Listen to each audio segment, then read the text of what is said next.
Hello, my name is Jeremy of the Computer Science Course Assistants, and today I'll be showing you the different ways that you can use CSS in your HTML files.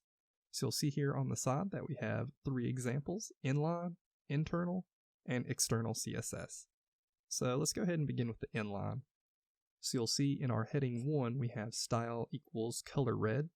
So that should make "this is a red heading" into red text. So let's go ahead and grab our file and display it into the browser. And you'll see in fact that it did show up as red. So let's go ahead and I'll show you what the internal looks like.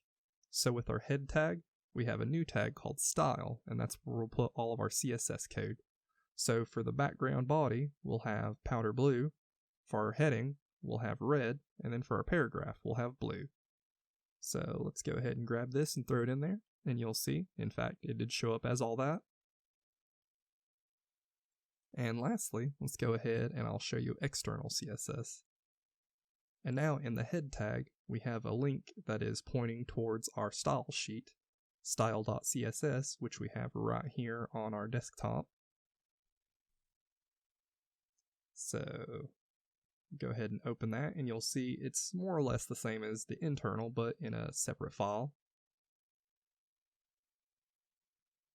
So let's go ahead and bring that in here, and you'll see it looks pretty much identical to how the internal looked. Now, if we moved this style sheet and tried to use this, you'll see it'll just show up as normal because now it doesn't have any style to go off of.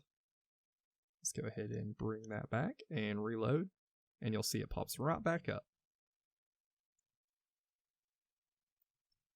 Now let's go ahead and I'll show you how to save a style sheet. So we'll go ahead and go up to File, Save As, and whenever we type in the file name, we'll go ahead and put example_style.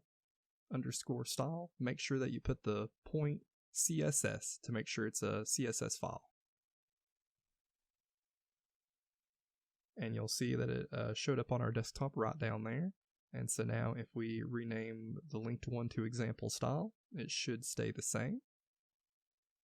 We'll go ahead and save this with Control S, reload this, and you'll see that it stayed the same, and now it's using the example style sheet. So if we go ahead and delete that, you'll see that it goes back to normal. And with that, I've shown you how to use CSS in your HTML. This has been Jeremy. Thank you for watching.